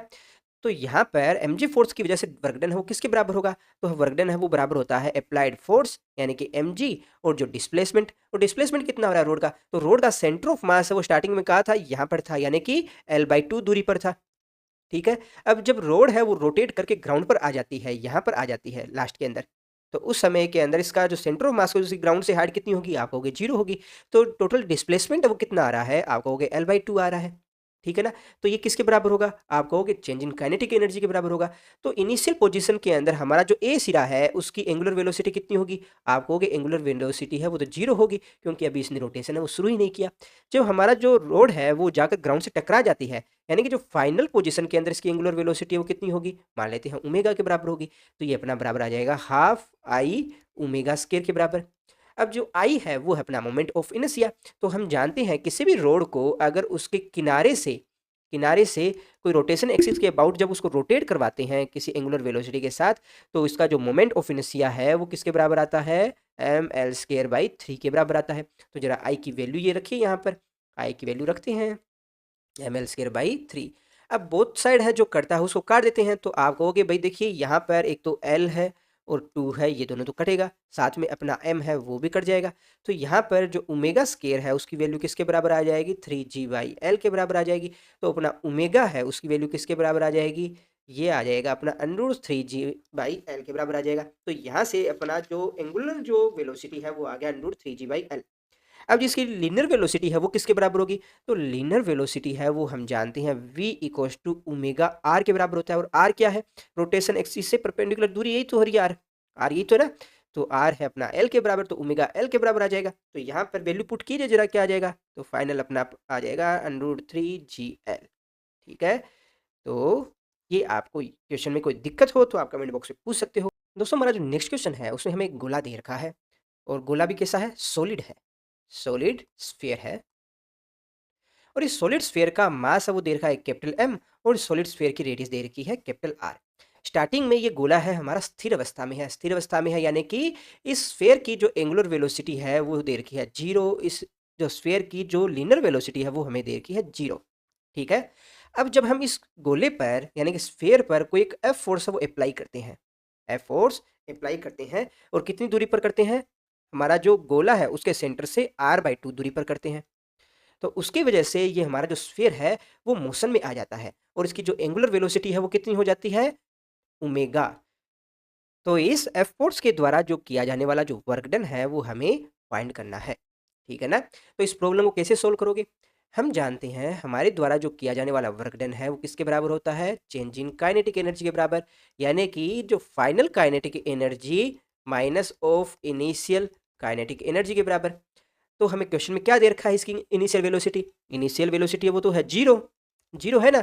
तो इनिशियल इसकी काइनेटिक एनर्जी कितनी होगी, आप कहोगे 0 ही होगी, तो ये वाली टर्म है उसको तो हटा दीजिएगा।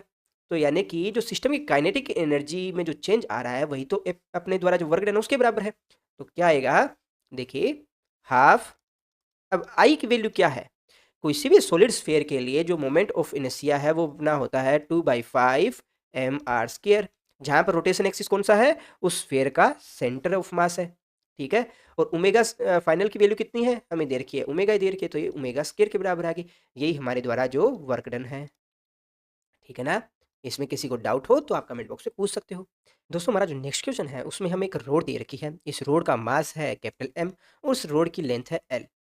हमें क्वेश्चन में पूछा गया है कि इस रोड को स्टार्टिंग कितनी लीनियर वेलोसिटी है वो दी जाए, जिसकी वजह से क्या है कि हमारी ये रोड है पूरा एक चक्कर है वो लगा ले, इस तरह से पूरा एक चक्कर उसको लगाना है।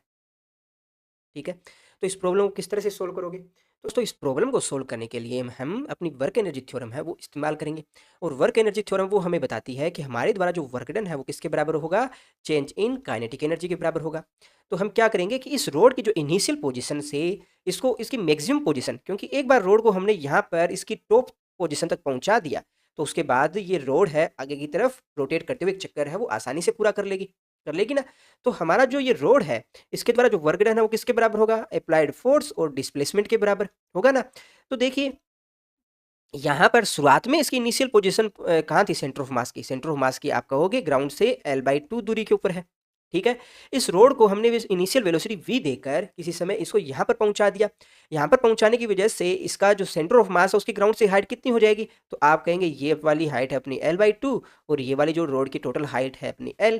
तो टोटल इसने कितना डिस्प्लेसमेंट हो गया अपना अपना इसका सेंटर ऑफ मास का, तो आप कहेंगे टोटल ये हो गया l + l/2 हो गया ना। तो टोटल वर्क डन है वो किसके बराबर हो रहा है, तो हम कहेंगे अप्लाइड फोर्स। और अप्लाइड फोर्स कौन सा है अपना, सिर्फ इस रोड पर एक mg ही तो लग रहा है, यहाँ भी mg लग रहा है और यहाँ भी mg लग रहा है, इसके अलावा कोई और फोर्स तो लग नहीं रहा, सिर्फ अपनों ने इसको एक इनिशियल वेलोसिटी ही तो दी है। तो ये अप्लाइड फोर्स और जो डिस्प्लेसमेंट, तो इनिशियल पोजीशन कितनी है इसकी l/2 और फाइनल पोजीशन कितनी है 3l/2, क्योंकि ये l + l/2 करोगे तो ये 3l/2 ही होगा।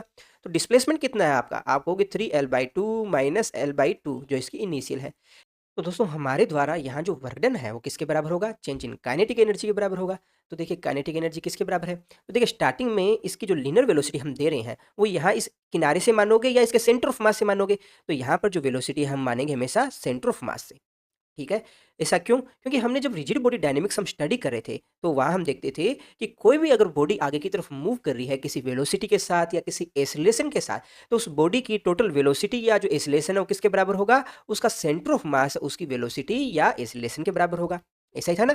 तो यहाँ पर हम वेलोसिटी v मानेंगे और रोटेशन एक्सिस से जो दूरी है वो किसके बराबर आएगी? वो बराबर आएगी अपना L/2 के बराबर आएगी। ठीक है ना? तो यहाँ पर चेंज इन काइनेटिक एनर्जी है वो किसके बराबर होगा? अपना जो final kinetic energy minus of जो इनिशियल काइनेटिक एनर्जी के बराबर। तो यहाँ हमारे पास में हमारी जो रोड की इनिशियल वेलोसिटी है उसके बारे में तो जानकारी है, v equals to omega R के बराबर। ठीक है, ओमेगा इनिशियल और आर है अपनी रोटेशन एक्सिस परपेंडिकुलर दूरी यानी कि L/2। तो यहाँ पर ओमेगा इनिशियल की वैल्यू किसके बराबर है? आप कहोगे 2v/L के बराबर है। ठीक है, परंतु यहाँ पर हमारी जो फाइनल जो वेलोसिटी है वो किसके बराबर है? तो जब हमारी रोड है वो मोशन करते हुए यहाँ पर आ जाएगी, टॉप पॉइंट पर आ जाएगी, तो वहाँ पर इसकी वेलोसिटी कितनी होगी? 0 होगी। और इसके आगे का जो मोशन होगा वो सारा सारा mg यानी कि जो ग्रेविटेशनल फोर्स है उसी की वजह से होगा। तो अपना ये वाली जो टर्म है उसकी वैल्यू कितनी आएगी? 0 होगी, क्योंकि अपना एंगुलर वेलोसिटी है वो टॉप पॉइंट पर 0 हो जाएगी। ठीक है, तो यहाँ पर वैल्यू पुट करोगे तो आपके पास में क्या आ जाएगा? हमारे पास में आ जाएगा, जरा वैल्यू पुट की या नेगेटिव साइन के साथ आएगा हाफ आई और ओमेगा की वैल्यू कितनी है? 2v/L का स्केयर। ठीक है, अब आप कहोगे सर यहाँ पर अपना नेगेटिव साइन है क्यों आ रहा है? देखिए नेगेटिव साइन इसलिए आ रहा है क्योंकि हमारे द्वारा जो वर्क डन है वो है नेगेटिव, क्योंकि स्टार्टिंग में इसकी वेलोसिटी है वो कुछ थी, बाद में इसकी जो वेलोसिटी है वो क्या हो जाती है? कम हो जाती है। तो इस नेगेटिव वर्क डन को ही यहाँ नेगेटिव साइन की वजह से हम दिखा पा रहे हैं। ठीक है, तो इसे हटा दीजिए, ये सिर्फ वर्क डन जो हमारे द्वारा किया गया है वो ऋणात्मक है, इसी वजह से यहाँ नेगेटिव साइन आ रहा है। ठीक है, तो इसको अब हम सोल्व करते हैं। अपने पास में क्या है? mg 3L/2 माइनस L/2 करोगे तो अपने पास में L आएगा और इधर वाली साइड क्या आ जाएगा? हाफ आई। अब देखिए रोड के लिए मोमेंट ऑफ इनर्शिया कितना होता है? हम जानते हैं mL/3 के बराबर होता है और साथ में क्या आ जाएगा? 2v/L। तो इसको थोड़ा सा और सोल्व करोगे तो ये अपना हो जाएगा 4v² / L²। तो जो कटता है उसको काटते हैं, तो ये काट दिया अपनों ने। और क्या कटेगा? यहाँ से ये 2 कटेगा। ठीक है, और ये m से m कट रहा है। तो फाइनली अपने पास में जो वेलोसिटी है वो कितनी आ जाएगी? √3/2 GL के बराबर आ जाएगी। ठीक है, इसमें किसी को डाउट नहीं होना चाहिए, फिर भी डाउट हो तो आप कमेंट बॉक्स में पूछ सकते हो। आप में से कुछ स्टूडेंट के मन में एक क्वेश्चन जरूर आ सकता है कि सर यहाँ पर हम जो ले रहे हैं वो ले रहे हैं v equals to omega L/2 ले रहे हैं यहाँ पर। ठीक है, परंतु थोड़ी देर पहले अपनों ने ऊपर जो क्वेश्चन किया ये वाला है ना, इस रोड वाले में, तो वहां आप ले रहे हो v equals to omega L ले रहे हो, और वहां पर हमने सेंटर ऑफ मास से इसकी वेलोसिटी है वो क्यों नहीं मानी, जबकि नीचे वाले क्वेश्चन में हम सेंटर ऑफ मास पर इसकी वेलोसिटी देख रहे थे, है ना? तो देखो उसका रीजन ये था क्योंकि इस क्वेश्चन में हमसे कह रखा है कि जो हमारा जो दूसरा किनारा ए किनारे की वेलोसिटी है वो क्या होगी। तो यहाँ हम देख रहे हैं ए किनारे की वेलोसिटी। तो ए किनारे की रोटेशन एक्सिस से दूरी कितनी है? आप कहोगे ये वाली है आर, जबकि यहाँ नीचे वाले में हम क्या देख रहे हैं? इसका जो सेंटर ऑफ मास है उसका मोशन है वो किस तरह से हो रहा है। तो इस वजह से हम यहाँ सेंटर ऑफ मास की जो रोटेशन एक्सिस से दूरी क्या है वो देख रहे हैं। तो इसी वजह से यहाँ हम लेंगे v equals to omega L/2। ठीक है ना? तो दोनों में कंफ्यूज नहीं होना है, हमें सिर्फ बेसिक जो हमारा कंसेप्ट है उसी को याद रखना है। दोस्तों हमारा जो नेक्स्ट क्वेश्चन है उसमें हमें दे रखा है कि कोई एक गोला है जिसका मास है कैपिटल M और उस गोले की रेडियस है कैपिटल R। इस गोले को किसी भी एक टेबल के किनारे पर रखा गया है। ठीक है, जब इस गोले को हल्का सा आगे की ओर विक्षेपित किया जाता है, यहाँ पर इसको हल्का सा आगे की तरफ इस तरह से विक्षेपित करते हैं, तो ये टेबल का जो एक कॉन्टैक्ट पॉइंट है, इस कॉन्टैक्ट पॉइंट को छोड़ने से पहले हमारा जो ये गोला है उसके द्वारा जो लिया गया जो एंगुलर डिस्प्लेसमेंट है वो एंगुलर डिस्प्लेसमेंट हमें बताना है क्या होगा। तो किस तरह से इस प्रॉब्लम को सॉल्व करोगे? तो देखिए इस प्रॉब्लम को सोल्व करने के लिए भी हम कौन सी थ्योरम यूज करेंगे? हमारा वर्क जो एनर्जी है उसी थ्योरम को इस्तेमाल करेंगे, जहाँ पर क्या है कि हमारे द्वारा जो वर्क डन है वो किसके बराबर होगा? चेंज इन काइनेटिक एनर्जी के बराबर होगा। और वर्क डन है वो किसके बराबर होता है? वो बराबर होता है अपना फोर्स और डिस्प्लेसमेंट के बराबर। ठीक है, तो फोर्स कितना लग रहा है यहाँ पर? तो आप कहोगे इस गोले पर लग रहा है अपना mg है वो डाउनवर्ड डायरेक्शन में है। ठीक है, और डिस्प्लेसमेंट कितना है? तो स्टार्टिंग के अंदर हमारा जो गोला है उसका यहाँ टेबल की सरफेस से सेंटर ऑफ मास की हाइट कितनी है? आप कहोगे ये वाली जो हाइट है ये है r। ठीक है, और किसी समय हमारा जो गोला है उसको हल्का सा आगे की तरफ विक्षेपित कर देंगे तो गोले का सेंटर ऑफ मास कहाँ पहुंच जाएगा? यहाँ पर पहुंच जाएगा नई पोजीशन के हिसाब से। तो यहाँ पर जो सेंटर ऑफ मास है उसमें कितना डिस्प्लेसमेंट किया है? सेंटर ऑफ मास ने डिस्प्लेसमेंट किया अपना ये वाला, यही तो है ना, ये वाला डिस्प्लेसमेंट। तो ये डिस्प्लेसमेंट किसके बराबर होगा? तो इसको मैं फिर से यहाँ एक ज्योमेट्री के थ्रू बताता हूँ आपको। देखिए ये वाली जो टोटल लेंथ है वो किसके बराबर है? इसकी रेडियस r के बराबर है। जब गोला नई पोजीशन के ऊपर पहुँच जाएगा, नई पोजीशन पे पहुँच गया यहाँ पर, तो यहाँ पर इसकी ये वाली रेडियस है, ये तो अभी भी r रहेगी, ठीक है? तो अपना जो टोटल जो डिस्प्लेसमेंट ले रहा है इसका सेंटर ऑफ मास वो कौन-सा है? ये वाला, है ना? और यहाँ पर जो ये थीटा एंगल बना रहा है और इसी एंगुलर डिस्प्लेसमेंट की हमें वैल्यू फाइंड करनी है। तो सबसे पहले तो हम ये देखते हैं कि हमारा जो गोला है उसने यहाँ डिस्प्लेसमेंट कितना लिया है, तो ये किसके बराबर होगा? तो देखिए ये वाली जो लेंथ है वो किसके बराबर है? तो यहाँ पर इस ट्रायंगल को देखिए ज़रा, इस ट्रायंगल में ये वाली जो हाइट है वो आपको दे रखी है r, ठीक है? तो ये वाली जो दूरी है वो किसके बराबर है? मान लेते हैं ये वाली जो दूरी है वो h है, तो ये किसके बराबर होगी? जबकि एंगल आपको थीटा दे रखा है। तो यहाँ पर अपना आधार है और कर्ण है। आधार और कर्ण किस में आता है? कोस थीटा में आता है। तो कोस थीटा है वो किसके बराबर होगा? h/r के बराबर होगा। तो यहाँ से h है वो किसके बराबर आ जाएगा? r कोस थीटा के बराबर। तो यहाँ s की वैल्यू किसके बराबर होगी? s की वैल्यू है वो बराबर होगी अपना r माइनस h के बराबर होगी। तो h की वैल्यू जरा यहाँ से रखिएगा, क्या आएगा? तो ये अपना आ जाएगा r minus r cos theta, तो बराबर आ जाएगा ये अपना r 1 माइनस कोस थीटा, आ जाएगा ना? तो यहाँ से अप्लाइड फोर्स कितना है? अप्लाइड फोर्स है अपना mg, और mg कौन सी डायरेक्शन में लग रहा है? डाउनवर्ड डायरेक्शन में लग रहा है, ठीक है? और डिस्प्लेसमेंट कितना है? r 1 माइनस कोस थीटा है। तो यहाँ पर अपना वर्क डन है उसकी वैल्यू किसके बराबर आ जाएगी? अपना mg, और साथ में आ जाएगा r 1 माइनस कोस थीटा। यहाँ हमारे द्वारा जो वर्क डन है वो किसके बराबर होगा? चेंज इन काइनेटिक एनर्जी के बराबर होगा। तो रखिए kinetic energy final minus of kinetic energy initial. अब इनिशियल काइनेटिक एनर्जी क्या होगी?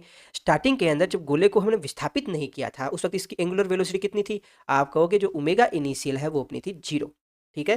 जब इसको हल्का सा आगे की तरफ विक्षेपित कर देते हैं तब इसकी एंगुलर वेलोसिटी कितनी हो जाती है? मान लेते हैं ओमेगा एंगुलर वेलोसिटी है। तो यहाँ पर वैल्यू पुट कीजिए जरा, ये वाली टर्म है वो तो 0 आ जाएगी। तो क्योंकि स्टार्टिंग एंगुलर वेलोसिटी अपनी 0 थी, तो यहाँ पर ये वैल्यू आ जाएगी हाफ आई ओमेगा स्क्वायर के बराबर हो जाएगी। अब हमें सिंपली इसका सिर्फ मोमेंट ऑफ इनर्शिया की वैल्यू क्या है वो रखनी है और इस प्रॉब्लम को सोल्व करना है, ठीक है? तो देखिए यहाँ पर हमारा जो ये गोला है, स्फीयर है, इसका रोटेशन एक्सिस कौन सा है? रोटेशन एक्सिस है यहाँ पर हमारा जो टेबल है, टेबल का जो एक किनारा है वही तो इसका रोटेशन एक्सिस है, ठीक है? तो हम जानते हैं किसी भी गोले के लिए अगर सेंटर ऑफ मास से कोई एक्सिस पास हो रहा है तो उसके अबाउट मोमेंट ऑफ इनर्शिया कितना होता है? हम जानते हैं 2/5 mr²। ये किसके लिए है? सॉलिड स्फीयर के लिए है, ठीक है? क्वेश्चन में आपको दे रखा होगा कि आपको जो गोला दे रखा है वो सॉलिड है या फिर होलो है। अगर यहाँ पर अपना स्फीयर की जगह अगर कोई सिलेंडर दिया होता तो हम यहाँ सिलेंडर का मोमेंट ऑफ इनर्शिया रखते, ठीक है? अब इसका मोमेंट ऑफ इनर्शिया इस रोटेशन एक्सिस के अबाउट क्या होगा? तो हम जानते हैं आई इसके अबाउट ये किसके बराबर होगा? I C plus M D square. और डी क्या है? अपना रोटेशन एक्सिस की सेंटर ऑफ मास से दूरी, और ये दूरी किसके बराबर है? आपकी रेडियस आर के बराबर है। तो जरा वैल्यू पुट कीजिए किसके बराबर आ जाएगा? 2/5 mr² प्लस यहाँ पर एम डी स्क्वायर की जगह भी डी की जगह आर रखोगे तो क्या आ जाएगा? mr² ही तो रहेगा अपना, ठीक है?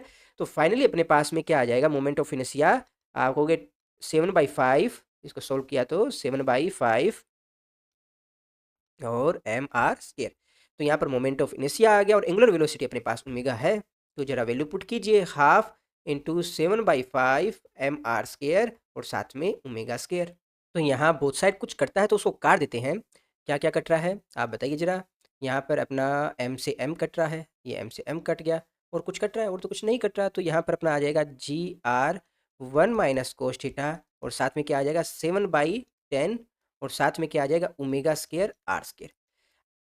दोस्तों क्या हम इस ओमेगा आर को वीसीएम स्क्वायर लिख सकते हैं? बिल्कुल लिख सकते हैं। हमारा जो ये गोला है आगे की तरफ किसी एंगुलर वेलोसिटी के साथ मूव कर रहा है, तो ये इसके सेंटर ऑफ मास की वेलोसिटी क्या है? वीसीएम। और रोटेशन एक्सिस से परपेंडिकुलर दूरी कितनी है? ये अपनी है आर। तो आप क्या कहोगे? जो वीसीएम है, सेंटर ऑफ मास की जो वेलोसिटी है वो किसके बराबर हो जाएगी? अपना ओमेगा आर के बराबर आ जाएगी ना? तो मैं यहाँ पर ओमेगा स्क्वायर आर स्क्वायर है उसकी जगह सीधा लिख देता हूँ अपना वीसीएम स्क्वायर के बराबर हो जाएगा ना? तो यहाँ वीसीएम की वैल्यू क्या आ जाएगी? वीसीएम की वैल्यू आ जाएगी अपना 10/7, फिर आ जाएगा gr 1 माइनस कोस थीटा और इस सारे का अंडर, ठीक है? तो अपने पास सेंटर ऑफ मास की वेलोसिटी आ गई। तो यहाँ हमारा जो सेंटर ऑफ मास है उसकी वेलोसिटी जो ये आ रही है उसकी हेल्प से जो एंगुलर डिस्प्लेसमेंट है उसको किस तरह से फाइंड करेंगे? चलो उसको एक बार हम समझ लेते हैं। देखिए यहाँ पर जब इनिशियल पोजीशन है तब ये आर को शो कर रहा है। जब ये थोड़ा-सा हल्का-सा डिस्प्लेसमेंट ले लेता है उस वक़्त ये आर को रिप्रेजेंट कर रहा है, और यहाँ एंगुलर डिस्प्लेसमेंट है वो आ रहा है अपना थीटा, ठीक है ना? तो जब हल्का सा एंगुलर डिस्प्लेसमेंट ले लेता है, उस वक्त mg कौन सी डायरेक्शन में लगेगा, आप कहोगे इस डायरेक्शन में लगेगा, ठीक है। नॉर्मल फोर्स कौन सी डायरेक्शन में लगेगा, नॉर्मल फोर्स लगेगा इस डायरेक्शन में, ठीक है।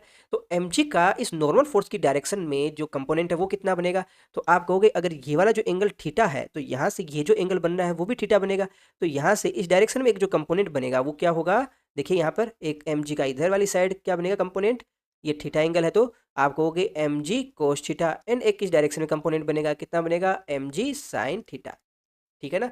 तो इस स्फेयर के लिए देखिए यहाँ पर दो फोर्स वो अप्लाई होंगे, कौन कौन से अप्लाई होंगे, ये हमारा स्फेयर है, इस स्फेयर पे दो फोर्स लग रहे हैं, कौन कौन सा लग रहा है, एक तो लग रहा है अपना इस डायरेक्शन में mg cos थीटा, और एक इस पर लगेगा अपना सेंट्रीपिटल फोर्स यानी कि अभिकेंद्रीय बल, और वो कितना लगेगा, सेंट्रीपिटल फोर्स अपना लगेगा टुवर्ड्स सेंटर, और इसकी वैल्यू कितना होगा mv² अपॉन r, जहां पर v वेलोसिटी किसके बराबर है, सेंटर ऑफ मास की वेलोसिटी के बराबर है। तो इस डायरेक्शन में जो जो लगने वाला जो फोर्स है वो किसके बराबर होगा, नॉर्मल फोर्स के बराबर होगा, और यहाँ नॉर्मल फोर्स हमारा लगेगा इस डायरेक्शन में। तो जैसे ही ये हमारा जो स्फीयर है वो बिल्कुल छोड़ने वाला होगा कॉन्टेक्ट को, तो नॉर्मल फोर्स उसकी वैल्यू तो जीरो हो जाएगी। कौन कौन से दो फोर्स अप्लाई होंगे, एक तो अपना mg cos थीटा लगेगा, और ये mg cos थीटा है वो किसके बराबर आ जाएगा, हमारा जो mg cos थीटा है वो बराबर आ जाएगा अपना mvcm² अपॉन r के बराबर, और यहाँ पर r क्या है, हमारा स्फीयर की रेडियस के बराबर, तो यहाँ इसको हम कैपिटल R लिख देते हैं।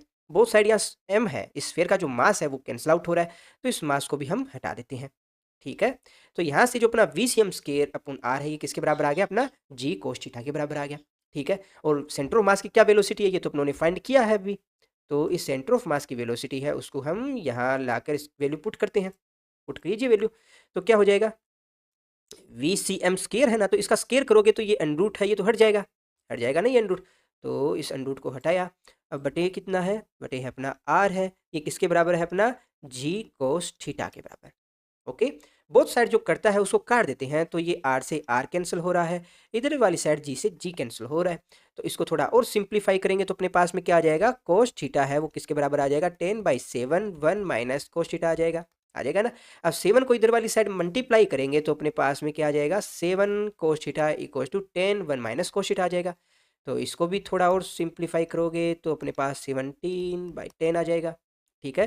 तो फाइनली cos थीटा की वैल्यू आपके पास में क्या आ जाएगी, 10/17 आ जाएगा, तो थीटा इक्वल टू क्या रहेगा अपने पास, cos इनवर्स 10/17, ठीक है। तो ये अपना एंगुलर डिस्प्लेसमेंट है उसकी वैल्यू आ गई। तो इस क्वेश्चन में किसी भी स्टूडेंट को किसी भी तरह का कोई भी डाउट हो आप कमेंट बॉक्स में पूछ सकते हो, कभी और वीडियो बनाकर उसको डिस्कस कर लेंगे। अभी के लिए हम नेक्स्ट क्वेश्चन पे चलते हैं। दोस्तों हमारा जो नेक्स्ट क्वेश्चन है उसमें हमें कोई एक सिलेंडर दे रखा है जिसका मास है कैपिटल M और उसकी रेडियस है कैपिटल R। इस सिलेंडर को किसी भी एक स्ट्रिंग यानी रस्सी के द्वारा लटकाया गया है किसी भी रूफ के साथ, किसी भी छत के साथ, ठीक है। जब इस सिलेंडर को हम फ्री छोड़ते हैं फ्री फॉल के लिए, तो इस सिलेंडर का जो एंगुलर एक्सेलरेशन है या जो एक्सेलरेशन है वो कितना होगा, वो हमें फाइंड करना है, ठीक है। तो इस प्रॉब्लम को हम अपनी लास्ट क्लास में डिस्कस कर चुके हैं, परंतु यहाँ हम इसी प्रॉब्लम को हमारी जो वर्क एनर्जी थ्योरम है उसकी हेल्प से इसको सोल्व करेंगे, ठीक है। तो हमारा जो वर्क एनर्जी थ्योरम है वो हमें क्या बताता है कि हमारे द्वारा जो वर्क डन है वो किसके बराबर होता है, चेंज इन काइनेटिक एनर्जी के बराबर होता है, ठीक है। तो इस प्रॉब्लम को सोल्व करने के लिए हम क्या करेंगे कि मान लेते हैं इनिशियल पोजीशन के अंदर हमारा सिलेंडर था वो किसी यहाँ पर, ठीक है, और किसी समय टी के ऊपर हमारा जो सिलेंडर है वो मोशन करते हुए या नीचे आ जाता है यहाँ तक, ठीक है। तो यहाँ तक आ जाता है तो हमारा इस सिलेंडर ने कितना टोटल डिस्प्लेसमेंट लिया, तो टोटल डिस्प्लेसमेंट आप कहोगे यहाँ हो रहा है y, ठीक है। अब यहाँ पर हमारा जो सिलेंडर है वो रोटेशन भी कर रहा है, और साथ में क्या कर रहा है, आगे की तरफ ट्रांजैक्शनल मोशन कर रहा है, रोटेशन प्लस ट्रांजैक्शनल दोनों तरह के मोशन कर रहा है। तो यहाँ पर हम जानते हैं जब भी रोटेशन प्लस ट्रांजैक्शनल मोशन दोनों तरह के होते हैं तो हम क्या करेंगे, काइनेटिक एनर्जी भी दोनों तरह की लेंगे, ठीक है। अब इनिशियल पोजीशन के ऊपर इसकी काइनेटिक एनर्जी कितनी है, इनिशियल पोजीशन के अंदर हमारा सिलेंडर वो स्थिर है, तो इनिशियल पोजीशन के अंदर इसकी जो ट्रांजैक्शनल मोशन प्लस इसका जो रोटेशनल मोशन दोनों की वजह से जो काइनेटिक एनर्जी आएगी वो जीरो आएगी, ठीक है। परंतु जब हमारा जो सिलेंडर है उसको हम फ्री फॉल के लिए छोड़ देते हैं तो इसका जो ट्रांजैक्शनल मोशन और रोटेशनल मोशन दोनों की वजह से कोई ना कोई काइनेटिक एनर्जी आएगी। तो यहाँ ट्रांजैक्शनल मोशन की वजह से काइनेटिक एनर्जी कितनी होगी, तो आप कहोगे हाफ mv², और यहाँ पर v क्या है, इसके सेंटर ऑफ मास की वेलोसिटी है, तो इसको VCM से डिनोट करते हैं। इसी प्रकार से इसका जो रोटेशन हो रहा है, रोटेशन की वजह से इसकी काइनेटिक एनर्जी कितनी आ जाएगी, आप कहोगे हाफ I ओमेगा² है, ठीक है। और यहाँ पर आई क्या है, इसका सेंटर ऑफ मास के अबाउट इसका रोटेशन है। ठीक है। तो ये हमारा जो चेंज इन जो काइनेटिक एनर्जी है वो किसके द्वारा है, मैं किसके बराबर है, हमारे द्वारा जो वर्क डन है। तो kinetic energy final minus of kinetic energy initial करेंगे। ठीक है। अब इनिशियल काइनेटिक एनर्जी तो जीरो है, तो इसको हम हटा देते हैं, सिर्फ क्या रखेंगे, हमारी जो फाइनल काइनेटिक एनर्जी रखेंगे। तो यहाँ पर वैल्यू पुट कीजिए। अब यहाँ पर हमारा सिलेंडर है, उसपे फोर्स कौन सा लग रहा है, तो सिलेंडर पे सिर्फ एक ही फोर्स लग रहा है और वो लग रहा है अपना mg डाउनवर्ड डायरेक्शन में। तो यहाँ पर अपना जो वर्क डन है वो उसकी वैल्यू किसके बराबर आ जाएगी, तो हम कहेंगे mg और h डिस्प्लेसमेंट कितना हो रहा है, अप्लाइड फोर्स अपना mg, डिस्प्लेसमेंट और अपना y, ये किसके बराबर आ जाएगा, चेंज इन काइनेटिक एनर्जी के बराबर। तो यहाँ पर कितना आ जाएगा, half m V C M square plus आ जाएगा हाफ आई सी एम और साथ में आ जाएगा ओमेगा स्केयर के बराबर। ठीक है। अब वन बाई वन इन सब की वैल्यू और बताते रहिए। यहाँ पर हमारा जो मोमेंट ऑफ इनर्शिया यानी कि आई सी एम, इसकी वैल्यू किसके बराबर होगी, तो देखिए सिलेंडर है, सिलेंडर का रोटेशन एक्सिस कौन सा है, ये वाला। तो मोमेंट ऑफ इनर्शिया की वैल्यू कितनी है, आपको हो गए एम आर स्केयर बाई 2 के बराबर, कोई दिक्कत नहीं है। तो वैल्यू जरा पुट कीजिए यहाँ पर। ठीक है। तो बोथ साइड जो करता है उसको काट देते हैं, तो आप देखोगे यहाँ से m है वो कैंसिल आउट हो रहा है। ठीक है। अब बोथ साइड अपना जो 2 है उसको मल्टीप्लाई करेंगे तो क्या आ जाएगा अपने पास, फाइनली देखिए 4gy इक्वल्स टू क्या आ जाएगा 2vcm स्केयर प्लस आ जाएगा अपना आर स्केयर और ओमेगा स्केयर के बराबर आ जाएगा। अब अपना जो आर स्केयर और ओमेगा स्केयर है, क्या उसको v equals to omega R रख सकते हैं, आप कहोगे बिल्कुल रख सकते हो। तो ये वाली टर्म है उसको भी हम हटा के क्या कर देते हैं, अपना वी सी एम स्केयर कर देते हैं। तो इधर वाली साइड कितना आ जाएगा, 3vcm स्केयर आ जाएगा ना। तो यहाँ मैं इसको थोड़ा सा और सोल्व करके लिख देता हूँ। तो यहाँ से अपने पास में फाइनली क्या रिलेशन आ जाएगा, 4gy equals to 3vcm square. ये अपने पास में आ गई इक्वेशन 1।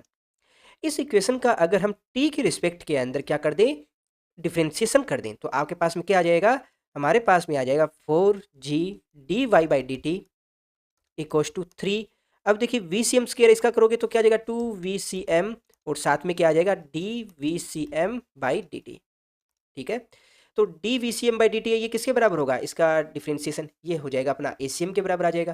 तो मैं इसको सोल्व करके यहाँ से हटा के लिख देता हूँ ए सी एम। ठीक है। अब अपना D Y by D T है, ये क्या है, तो यहाँ पर समझने की कोशिश कीजिए कि ये जो डिस्प्लेसमेंट आ रहा है ये किसकी वजह से आ रहा है, हमारा जो ऑब्जेक्ट है उसके सेंटर ऑफ मास की वेलोसिटी की वजह से आ रहा है। यानी कि जो वाई में वाई की जो वैल्यू आ रही है वो इसके वेलोसिटी की वजह से तो आ रही है। तो यहाँ पर D Y by D T है, ये किसको रिप्रेजेंट कर रहा है, ये अपना वी सी एम को ही रिप्रेजेंट कर रहा है। तो यहाँ पर अपना आ जाएगा 4g V C M equals to 3 × 2 है, इसको मल्टीप्लाई करोगे तो क्या आ जाएगा 6 आ जाएगा, 6 और साथ में आ जाएगा वी सी एम और साथ में ए सी एम।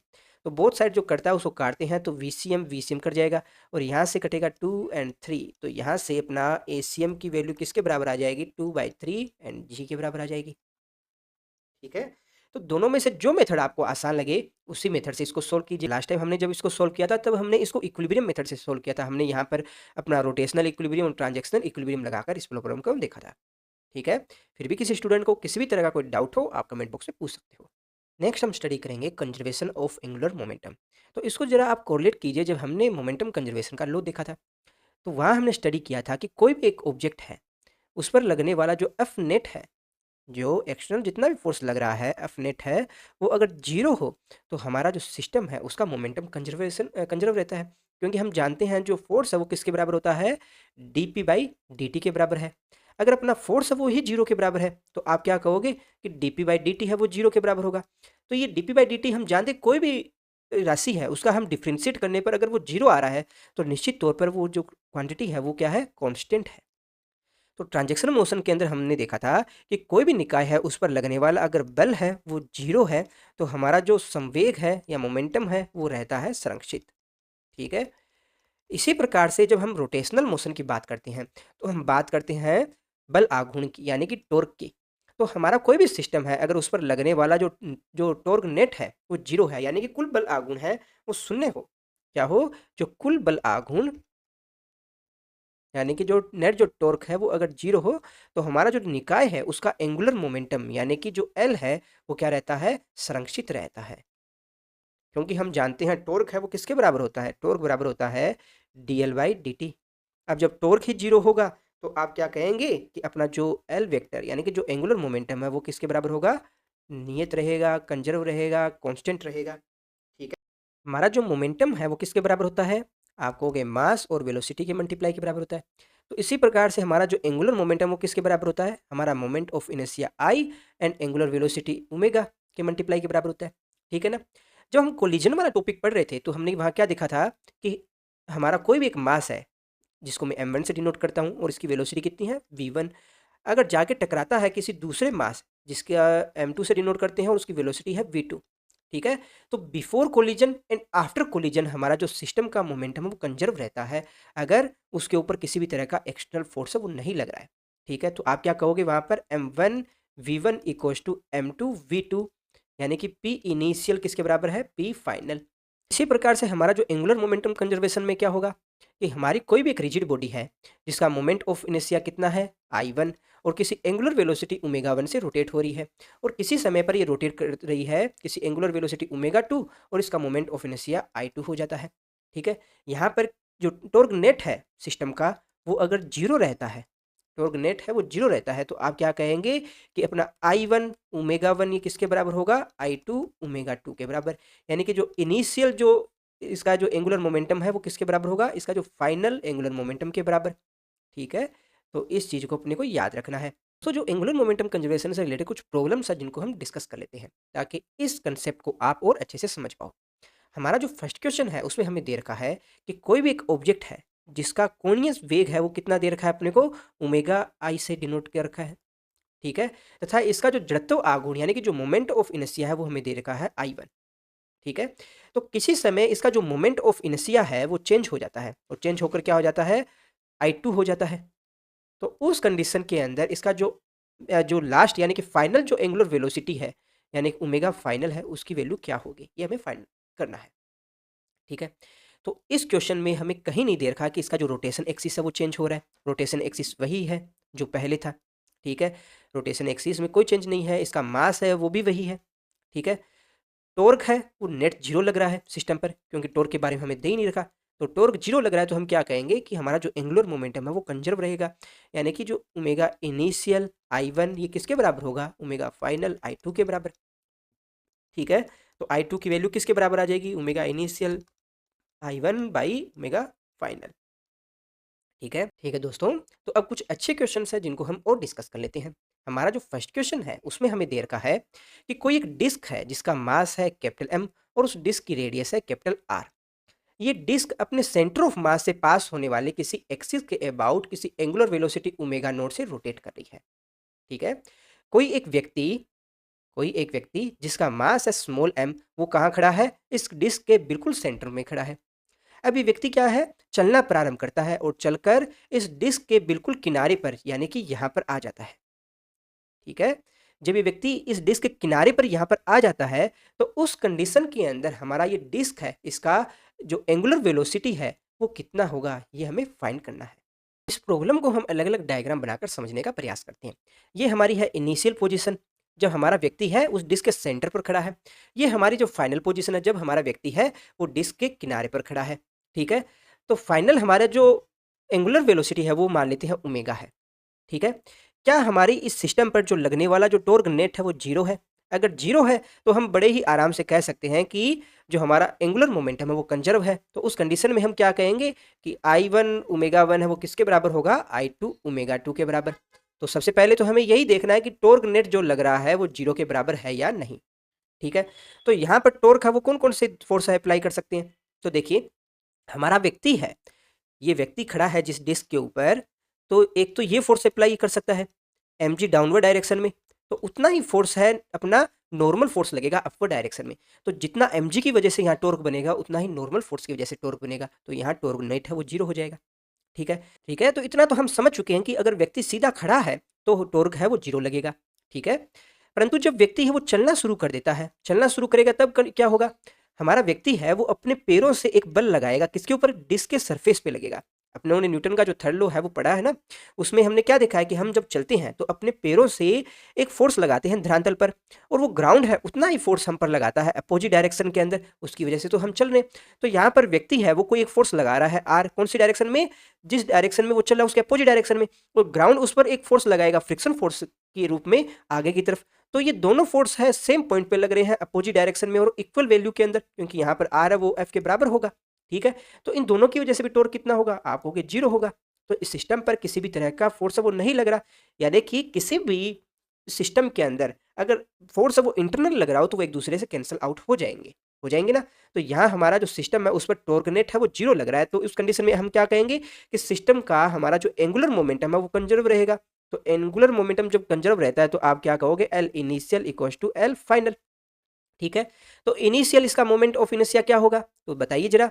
इनिशियल इसका मोमेंट ऑफ इनर्शिया आ जाएगा अपना, देखिए यहाँ पर दो चीजें हैं, एक तो अपना डिस्क है, ठीक है, और ये इसका रोटेशन एक्सिस है, और एक क्या है, हमारा व्यक्ति है जो कि खड़ा है इस रोटेशन एक्सिस के ऊपर। ठीक है। तो दोनों की वजह से ही मोमेंट ऑफ इनर्शिया आएगा। तो डिस्क की वजह से कितना मोमेंट ऑफ इनर्शिया बनेगा, आप कहोगे capital M R square by 2, क्योंकि डिस्क के जो सेंटर से पास होने वाली एक्सिस के अबाउट मोमेंट ऑफ इनर्शिया इतना ही होता है। अब हमारा व्यक्ति है वो जब रोटेशन एक्सिस पे खड़ा है तो उसका मोमेंट ऑफ इनर्शिया कितना होगा, आप कहोगे 0 होगा। क्यों, क्योंकि रोटेशन एक्सिस से दूरी है वो 0 है। तो यहाँ पर व्यक्ति की वजह से जो मोमेंट ऑफ इनर्शिया है वो 0 है। तो I1 की जो टोटल वैल्यू किसके बराबर आएगी, आप कहोगे M R square by 2 plus 0। ठीक है। तो यहाँ पर इनिशियल एंगुलर मोमेंटम किसके बराबर आएगा, आप कहोगे एम आर स्क्वायर बाई 2, और इसका जो एंगुलर वेलोसिटी किसके बराबर है, ओमेगा 1, वो हमें दे रखा है ओमेगा नोट के बराबर। ठीक है। अब बात करते हैं फाइनल कंडीशन के ऊपर, इसका एंगुलर जो मोमेंटम है वो क्या रहता है। तो यहाँ पर भी हमारा सिस्टम वो दो चीज़ों से मिलकर बना है, किस किस से, एक तो हमारा डिस्क है और ये डिस्क का रोटेशन एक्सिस रहा, एक हमारा ये रोटेशन एक्सिस है और ये व्यक्ति है जिसका मास m है और डिस्क का मास है कैपिटल M। तो अब इन दोनों की वजह से जो मोमेंट ऑफ इनर्शिया है वो किसके बराबर आएगा, आप कहोगे I2 इक्वल्स टू आ जाएगा अपना M R square by 2 plus यहाँ पर हमारा व्यक्ति है वो कितनी दूरी पर मौजूद है, इस डिस्क की रेडियस r के बराबर। तो इसकी वैल्यू किसके बराबर आ जाएगा, अपना एम आर स्क्वायर के बराबर, क्योंकि किसी भी ऑब्जेक्ट की रोटेशन एक्सिस से जो दूरी होती है उसके अबाउट मोमेंट ऑफ इनर्शिया कितना होता है, एम आर स्क्वायर होता है। ठीक है। अगर डाउट हो तो आपको मोमेंट ऑफ इनर्शिया से रिलेटेड अपनी जो वीडियो है वो जरूर देखिएगा। तो अपना यहाँ जो एल फाइनल है उसकी वैल्यू क्या आ जाएगी, आप कहोगे I2 ओमेगा 2 की वैल्यू कितनी है फाइनल, हमने मानी है ओमेगा। तो यहाँ पर हम इनिशियल एंगुलर मोमेंटम और फाइनल एंगुलर मोमेंटम को इक्वल रखते हैं, क्योंकि हमारा सिस्टम पर जो लगने वाला जो टॉर्क नेट है वो किसके बराबर है, 0 के बराबर। तो हमारे पास में आ जाएगा M R square by 2 equals to, ये आ जाएगा साथ में ओमेगा नोट भी तो आएगा, साथ में आ जाएगा अपना M R square by 2 plus small M R square, और ये आ गया अपना ओमेगा के मल्टीप्लाई के बराबर। तो जो कॉमन आता है उसको हम कॉमन लेके काटते हैं, तो आप क्या देखोगे कि आर स्क्वायर है उसको आप काट सकते हो कॉमन लेकर। ठीक है, ये काट दिया अपनों ने। इसके अलावा 2 है उसको कॉमन लेंगे और उसको काटने की कोशिश करेंगे, तो यहाँ पर 2 है वो मल्टीप्लाई में आ जाएगा। तो ओमेगा की फाइनल वैल्यू क्या आ जाएगी, M omega naught upon capital M plus 2m। ठीक है। तो बड़े ही आसानी से हम इस प्रॉब्लम को सोल्व कर सकते हैं, बस हमें याद रखना है कि एंगुलर मोमेंटम कंजर्व कब लगता है। तो हमारा जो नेक्स्ट क्वेश्चन है उसमें हमें कोई एक m द्रव्यमान का कोई एक पत्थर दे रखा है। ठीक है।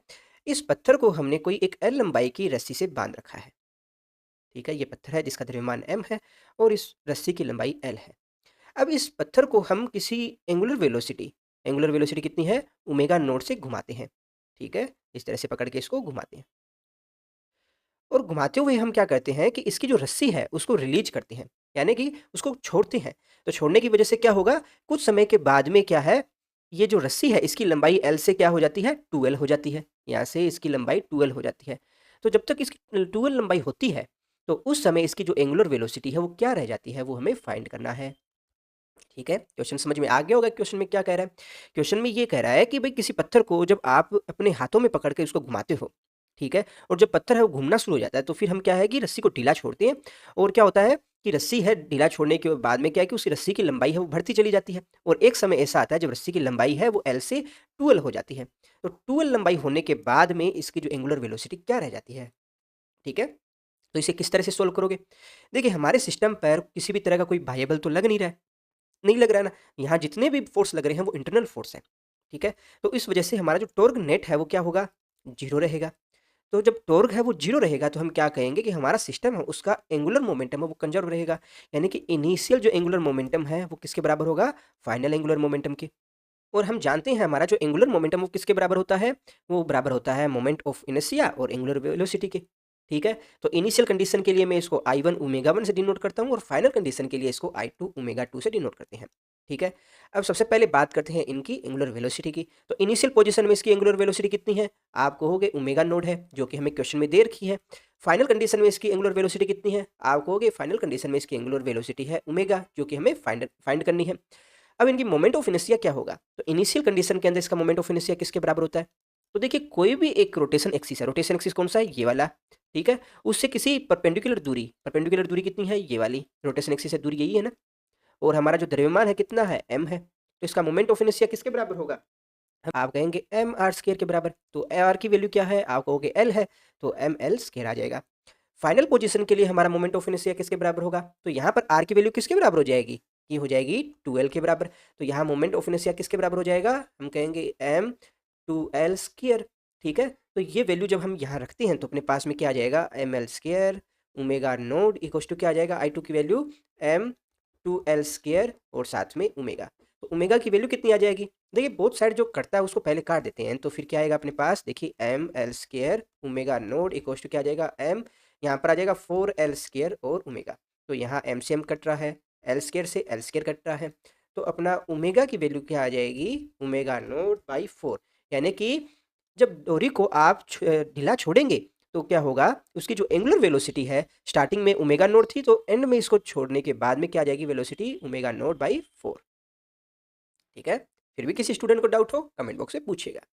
दोस्तों हमारा जो नेक्स्ट क्वेश्चन है उसमें हमें कोई एक छड़ दे रखी है, उस छड़ का जो मास है वो है कैपिटल एम, और उस छड़ की जो लेंथ है वो है कैपिटल एल। इस छड़ का जो बी सिरा है वो क्या है? रोटेट करने के लिए स्वतंत्र है, ठीक है। हमें क्वेश्चन में दे रखा है कि कोई एक स्मॉल एम मास का कोई एक गोला है जो किसी स्टार्टिंग वेलोसिटी v से आ रहा है और छड़ के ए सिरे से टकराता है, और टकराने के जस्ट पश्चात क्या होता है कि ये गोला है ये जाकर इस किनारे से चिपक जाता है, ठीक है। तो चिपकने के बाद में जो किनारा ए है उसकी वेलोसिटी क्या होगी? यानी कि जो एंगुलर वेलोसिटी ओमेगा क्या है वो हमें फाइंड करना है, ठीक है। तो इस प्रॉब्लम को किस तरह से सॉल्व करोगे? तो देखिए यहाँ पर क्वेश्चन में किसी भी तरह का कोई एक्सटर्नल फोर्स लग नहीं रहा है। जो भी यहाँ पर फोर्स लग रहे हैं वो यहाँ पर हमारा जो सिस्टम है उसमें रोड और हमारा जो मास है उन दोनों के मध्य ही लग रहा है, ठीक है। तो इस कंडीशन में हमारा जो सिस्टम है उसका जो टॉर्क नेट है वो किसके बराबर रहेगा? 0 के बराबर रहेगा। तो हम क्या कहेंगे कि हमारा जो सिस्टम है उसका एंगुलर मोमेंटम है वो कंजर्व रहेगा, यानी कि एल इनिशियल इक्वल टू क्या होगा? L final. एल इनिशियल किसके बराबर होगा? आप कहोगे I1 ओमेगा 1, और जो एल फाइनल क्या होगा? आप कहोगे I2 ओमेगा 2 के बराबर। तो सबसे पहले हम इनिशियल कंडीशन के अंदर हमारा जो एंगुलर मोमेंटम क्या है वो देखते हैं। तो यहाँ पर बात करते हैं रोड के लिए। तो रोड में क्या स्टार्टिंग कंडीशन में किसी भी तरह की वेलोसिटी है?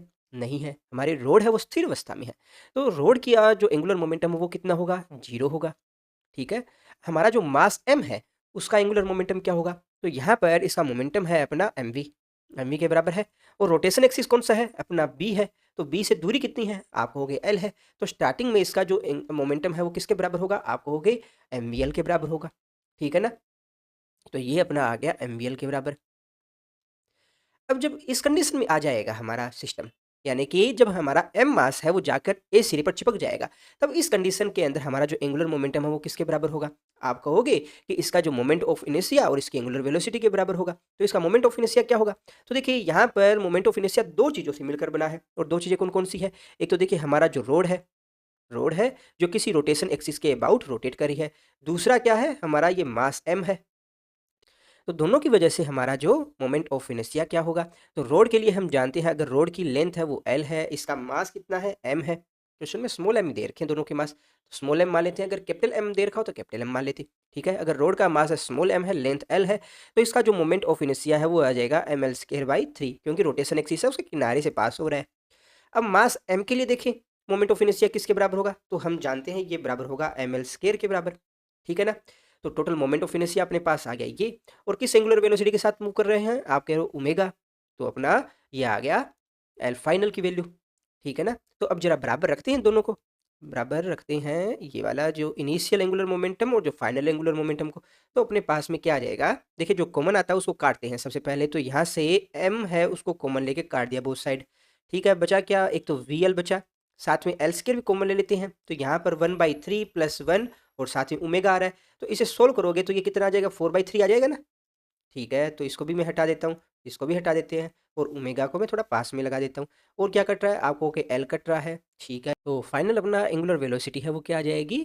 ये आ जाएगा 3v/m, 3v/4l, ठीक है ना। तो दोस्तों हमें सिर्फ और सिर्फ अपने जो कंसेप्ट है, जो उन्होंने सीखे हैं, उन्हें ही याद रखना है। बाकी इनसे रिलेटेड जो प्रॉब्लम है उनको आप बड़े ही आसानी से सोल्व कर पाएंगे, ठीक है। तो आज की इस वीडियो में बस इतना ही। वीडियो अच्छी लगी हो तो लाइक कीजिएगा, अपने दोस्तों के साथ शेयर कीजिएगा, और वीडियो में लास्ट तक बने रहने के लिए आप सबका धन्यवाद। Thank you.